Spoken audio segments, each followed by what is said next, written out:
ఉండవల్లిలోని కరకట్ట నివాసాన్ని సీఎం చంద్రబాబు అధికార నివాసంగా కూటమి ప్రభుత్వం ప్రకటించింది. 2024 జూన్ 12 నుంచి సీఎం అధికారిక నివాసంగా గుర్తిస్తూ సాధారణ పరిపాలనా శాఖ ముఖ్య కార్యదర్శి ఉత్తర్వులు జారీ చేశారు. గతంలో ఇదే కరకట్ట ఇంటిపై అనేక విమర్శలు వచ్చాయి. కానీ అవేవి కూటమి ప్రభుత్వానికి పట్టనట్లు కరకట్ట నివాసాన్ని సీఎం చంద్రబాబు అధికార నివాసంగా ప్రకటించింది.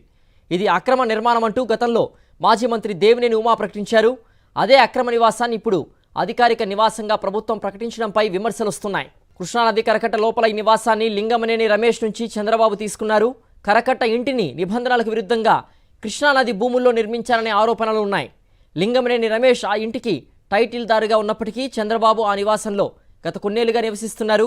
ప్రతిపక్ష నేత హోదాలోనూ సీఎం హోదాలోనూ అదే నివాసంలో చంద్రబాబు నివసిస్తున్నారు. ఆ ఇంటిని లింగమనేని రమేష్ ప్రభుత్వానికి ఇచ్చేశానంటూ గతంలో ప్రకటించారు. అయితే లింగమనేనికి అద్దె చెల్లిస్తున్నట్లు గతంలో సీఎం చంద్రబాబు ప్రకటించారు. కరకట్టపై ఉన్న చంద్రబాబు గెస్ట్ హౌస్ను గతంలో సిఐడి అటాచ్ చేసింది. క్రిమినల్ లా అమెండ్మెంట్ 1944 చట్టం ప్రకారం అధికారులు అటాచ్ చేశారు.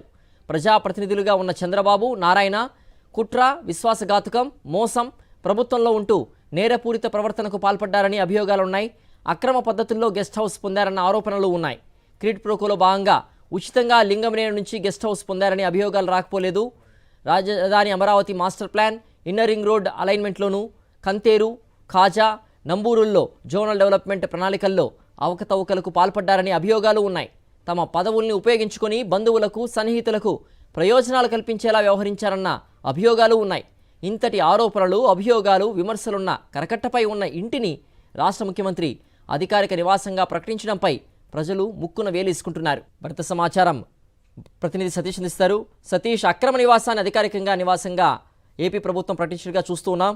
లింగమనేని రమేష్ గెస్ట్ హౌస్ సంబంధించిన పూర్తి వివరాలేంటి? సిద్ధేశ్వర్, సాక్షాత్తు ఆంధ్రప్రదేశ్ రాష్ట్ర ముఖ్యమంత్రి అధికారిక నివాసం అన్నది ఇప్పుడు వివాదాస్పదంగా మారింది.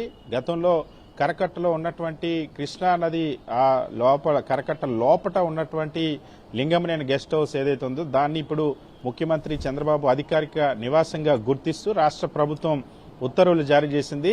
GAD political secretary Suresh Kumar ఈ మేరకు ఉత్తర్వులు జారీ చేశారు. అయితే ఈ నివాసం ఏదైతే ఉంది ఇది సాక్షాత్తు ఇది అక్రమ కట్టడం, అక్రమ నిర్మాణం అని గతంలో 2014-19 మధ్యలో ఇదే ముఖ్యమంత్రి చంద్రబాబు ప్రభుత్వంలో ఇరిగేషన్ శాఖ మంత్రిగా ఉన్నటువంటి దేవినేని ఉమామహేశ్వరరావే దీన్ని ప్రకటించారు. దేవినేని ఉమా ఆ భవానీ ఐలాండ్ ప్రాంతంలో బోటు వేసుకుని వెళ్లి మరి కరకట్ట లోపట ఉన్నటువంటి నిర్మాణాలన్నీ కూడా నిబంధనలకు విరుద్ధంగా అక్రమంగా నిర్మించినటువంటి నిర్మాణాలని దేవినేని ఉమా వాటన్నిటిపైన కూడా చర్యలు తీసుకుంటామని అప్పట్లోనే ప్రకటించారు. తర్వాత ఆంధ్రప్రదేశ్ రాష్ట్రానికి ముఖ్యమంత్రి చంద్రబాబు ఓటుకు నోటు కేసు తర్వాత హుటాహుటిన రాత్రికి రాత్రి వచ్చేసిన తర్వాత అప్పట్లో ఈ నివాసాన్ని ఉండవల్లిలో ఉన్నటువంటి ఈ గెస్ట్ హౌస్ ని చంద్రబాబు నివాసంగా మార్చుకున్నటువంటి పరిస్థితి. అయితే దీనిపైన అనేక వివాదాలు ఉన్నాయి. సిఐడి కేసు కూడా నమోదయ్యింది.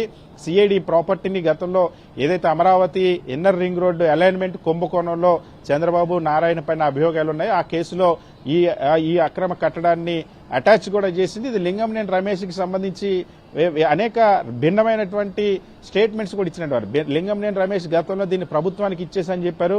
కానీ అదే చంద్రబాబు కుటుంబం ఈ నివాసానికి అద్దె చెల్లిస్తున్నట్టు కూడా చెప్పారు. దీంతో పాటుగా దీన్ని ఇచ్చినందుకు ఆ ప్రతిఫలంగా ఆ హెరిటేజ్ భూముల కొనుగోలుకు ఏదైతే ఇన్నర్ రింగ్ రోడ్డు అలైన్మెంట్ ఆ సందర్భంగా హెరిటేజ్ భూముల కొనుగోలు, లింగమనేని రమేష్ కి అలైన్మెంట్ అనుకూలంగా ఆ అలైన్మెంట్ మార్చడం వంటి అనేక అభియోగాలు, ఆరోపణలు ఉన్నాయి. అవన్నీ కూడా ఈ గెస్ట్ హౌస్ ఏదైతే ఇప్పుడు ముఖ్యమంత్రి చంద్రబాబు అధికార నివాసంగా గుర్తించారో దీని చుట్టూనే తిరిగినటువంటి పరిస్థితి. సో అంతటి వివాదాస్పదమైనటువంటి ఈ ఉండవల్లి కరకట్ట అక్రమ నిర్మాణాన్ని ఇప్పుడు సాక్షాత్ ముఖ్యమంత్రి చంద్రబాబుకి అధికారిక నివాసంగా ప్రకటించడం అన్నది ఇది ప్రజలకు ఒక తప్పుడు సాంప్రదాయానికి, సంకేతానికి దారి తీసినట్టు అవుతుందన్నటువంటి విమర్శలు వెల్లువెత్తున్నాయి. దీనికి సంబంధించి ఇదే ఆ కరకట్ట నివాసానికి పక్కనే ఉన్నటువంటి ప్రజావేదిక గతంలో రాష్ట్ర ప్రభుత్వం, గత ప్రభుత్వం కూల్చింది. ఎందుకంటే అది పక్కాగా అన్ని నిబంధనలను ఉల్లంఘించి అన్ని నిబంధనలకు విరుద్ధంగా నిర్మించినటువంటి భవనం. సాధారణంగా నదీ పరివాహక ప్రాంతంలో ఇప్పుడు తెలంగాణలో